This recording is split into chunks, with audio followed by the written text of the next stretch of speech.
دوسری بات، یہ جو آیتیں ہم نے سنی ہے یہ سورۃ المائدہ کی آخری آیت ہے، اور ان آیتوں میں اللہ رب العالمین نے قیامت کا منظر پیش کیا ہے۔ اتنا خطرناک اور خوفناک منظر پیش کیا ہے کہ عیسیٰ ابن مریم جیسے آدمی وہ اللہ رب العالمین کے آگے کھڑے ہیں۔ اللہ پوچھ رہا ہے اَأَنْتَ قُلْتَ لِلنَّاسِ اتَّخِذُونِي وَأُمِّيَ إِلَٰهَيْنِ مِن دُونِ اللَّهِ، اے عیسیٰ کیا تم نے کہا تھا کہ مجھے اور میری ماں کو اللہ کے مقابلے میں الہ بناؤ؟ عیسیٰ علیہ السلام پر کبھی تاری ہوگی، چھوٹی بات نہیں ہے۔ اسی وجہ سے آنے والی جو آیت ہے نا، جب عیسیٰ ابن مریم یہ کہیں گے ان تعذبهم فإنهم عبادك، اے اللہ اگر ان کو عذاب دے تو تیرے بندے ہیں، تجھ سے کوئی پوچھ نہیں سکتے۔ وَإِن تَغْفِرْ لَهُمْ فَإِنَّكَ أَنْتَ الْعَزِيزُ الْحَكِيمُ، اگر تو ان کو بخش دے تو تو جو ہے نا غالب ہے، حکمت والا ہے، پھر بھی تجھ سے کوئی نہیں پوچھ سکتا۔ یہ آیت اللہ کے رسول نے ایک رات کی عبادت میں پوری رات اللہ کے رسول نے یہ دہرائی ہے، یہی آیت دہراتے رہے، اور پھر فجر کے وقت جبریل امین آ گئے اور اللہ رب العالمین نے وحی کی کہ اے نبی ہم آپ کو راضی کریں گے، ہم آپ کو ناراض نہیں کریں گے۔ اور پھر اللہ کے رسول کی راضی ہونا وہ توحید والوں سے ہے، شرک والوں سے نہیں ہے۔ تو میرے بھائیوں پھر ان آیتوں کے طرف آتا ہوں۔ ان تعذبهم فإنهم عبادك، یہ ترجمہ تو ہو گیا۔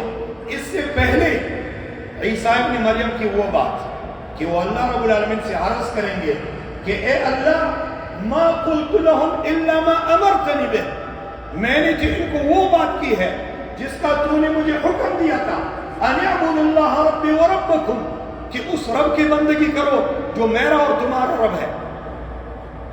اور اے اللہ میں ان پر گواہ تھا جب ان میں تھا، جب تو نے مجھے اٹھا لیا، فلما توفیتنی كنت انت الرقیب علیہم وانت علی کل شیء شہید، اے اللہ پھر تو ہی ان پر نگران تھا، تجھے سب کچھ ان کا معلوم تھا، اور مجھے تو اے اللہ تو نے اٹھا لیا تھا۔ تو مطلب یہ نکلا کہ انبیاء کو علم غیب نہیں ہوتا، ورنہ عیسیٰ ابن مریم سارے انبیاء میں وہ نبی ہے کہ اللہ نے ان کو زندہ اٹھا لیا ہے۔ اور مسلمانوں کا عقیدہ ہے، کن کا عقیدہ ہے بھائیو بتاؤ؟ مسلمانوں کا، ہاں مسلمانوں کا عقیدہ ہے وَإِن مِّنْ أَهْلِ الْكِتَابِ إِلَّا لَيُؤْمِنَنَّ بِهِ، قیامت کے قریب جب اللہ رب العالمین عیسیٰ ابن مریم کو اتاریں گے تو کوئی بھی اہل کتاب نہیں بچے گا، جب ان کے بارے میں سنیں گے تو ایمان لائیں گے قبل موت۔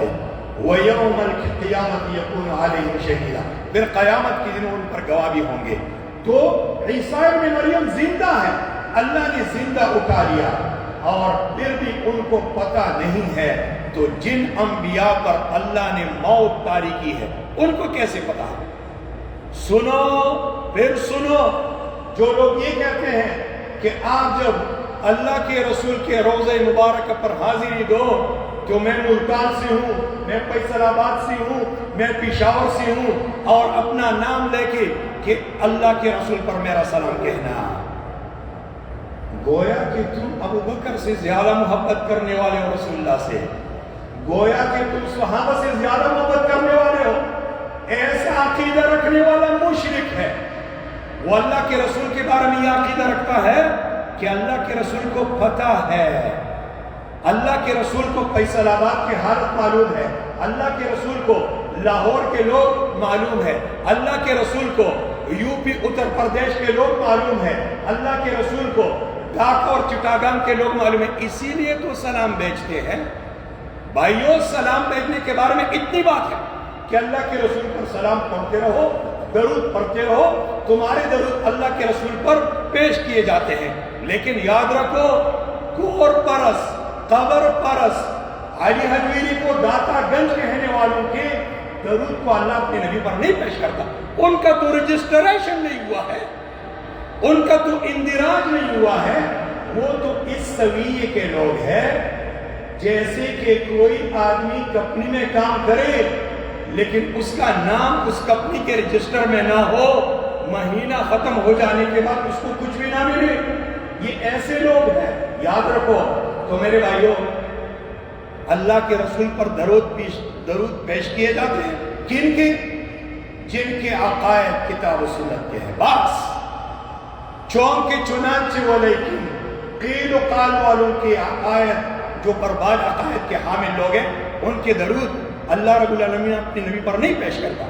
اور پھر درود کیسے پیش کیے جاتے ہیں یہ اللہ کو معلوم ہے، بس یہ اللہ کو معلوم ہے۔ تو میرے بھائیوں، عیسیٰ ابن مریم کیا کہیں گے کہ اے اللہ، جب میں ان میں تھا تو مجھے پتہ تھا، جب تو نے مجھے اٹھا لیا تو پھر مجھے پتہ نہیں۔ یہ عیسیٰ ابن مریم کی گواہی ہے، قرآن ابھی سے ہمیں ذکر کر رہا ہے۔ تو اللہ رب العالمین کیا کہے گا آخر میں؟ کیونکہ اللہ رب العالمین نے وہاں پر اپنی بات بھی ارشاد فرمائی ہے نا، قال اللہ ھذا یوم ینفع الصادقین صدقہم، اللہ فرمائے گا کہ آج سچوں کے سچائی کے فائدے کا دن ہے۔ سنو، آج سچوں کے سچائی کے کمائی کا دن ہے۔ قال اللہ ھذا یوم ینفع الصادقین صدقہم، ان کو آج ان کی سچائی فائدہ دے گی۔ اور پھر اللہ رب العالمین نے جنت کا ذکر کیا، رضی اللہ عنہ ورضوا عنہ، جیسے اللہ نے صحابہ کرام کے بارے میں رضی اللہ عنہ ورضوا عنہ کا سرٹیفکیٹ جاری کیا کہ نہیں؟ او بھائیو، سنی ہو سنی، صحابہ کرام کے بارے میں کیا کہتے ہو؟ رضی اللہ عنہ، امیر معاویہ رضی اللہ عنہ، فلانا صحابی رضی اللہ عنہ، اللہ ان سے راضی ہوا ہے۔ جب اللہ ان سے راضی ہوا ہے تو پھر تو کس قید کے مولی ہے کہ تم ان سے راضی نہیں ہو اور ان کی لڑائیوں کے بارے میں بول رہے ہو؟ باپ ادب بیٹا اپنے چاچا اور اپنے باپ کی لڑائی میں نہیں بولتا۔ کیسے تم با ادب صحابہ کرام کو ماننے والے ہو؟ کیسے تم با ادب اہل السنہ ہو؟ تو اللہ رب العالمین نے یہاں فرمایا، قال اللہ ھذا یوم ینفع الصادقین صدقہم لہم جنات تجری من تحتہا الانہار خالدین فیہا ابدا۔ ان لوگوں کے لیے ابھی وہ جنتیں ہیں جس کی نیچے نہر بہ رہی ہے، ہمیشہ کے لیے وہاں رہیں گے۔ رضی اللہ عنہم ورضوا عنہ، اللہ ان سے راضی ہوا ہے، یہ اپنے اللہ سے راضی ہوئے ہیں۔ ذالک الفوز العظیم، یہ وہ بڑی کامیابی ہے، یہ وہ بڑی کامیابی ہے۔ اللہ رب العالمین نے یہاں سچوں کا ذکر کیوں کیا؟ ہم لوگ دکان کے جوتے سے نفرت کرتے ہیں، بازار کے جوتے سے نفرت کرتے ہیں، کمپنی کے جوتے سے نفرت کرتے ہیں، تو کیا اللہ دین کا جوتا پسند کرتا ہے؟ او بھائیو، اصل جوتا دین کا جوتا ہوتا ہے، اصل سچا دین کا سچا ہوتا ہے۔ یہ جو ممبر ہے نا، یہ اس ممبر پر ہندوستان، پاکستان، بنگلہ دیش میں 85% مولوی جمعے کے دن لوگوں کے ایک ایک گھنٹے کو ضائع کرتے ہیں خرافات میں، قصوں میں، کہانیوں میں، چونکہ چنانچہ ولیکن کے قصوں کے گمانے میں۔ یہ ممبر کی جھوٹے ہیں۔ جب تک ہم ممبر کے سچے کو اور ممبر کے جھوٹے کو نہ پہچانے، تب تک نہ کہو کہ ہم اپنے دشمنوں پر غالب آئیں گے۔ ہم اپنے دشمنوں سے پوچھیں گے کہ کیوں ہمارے چھوٹے چھوٹے بچوں کو تم نے ذبح کیا اور خون میں نہلایا۔ جب تک ہم اس قابل نہیں ہو سکتے کہ ہم مسلمانوں کے کھوئے ہوئے سلطنتوں کو واپس لائے اور وہاں پر اسلامی نظام کو دوبارہ نافذ کرے، یہ ہم کبھی نہیں کر سکتے، کبھی نہیں کر سکتے جب تک ہم نے ممبر کے جھوٹے کو اور ممبر کے سچے کو نہ پہچانا۔ بات سمجھ میں آ گئی؟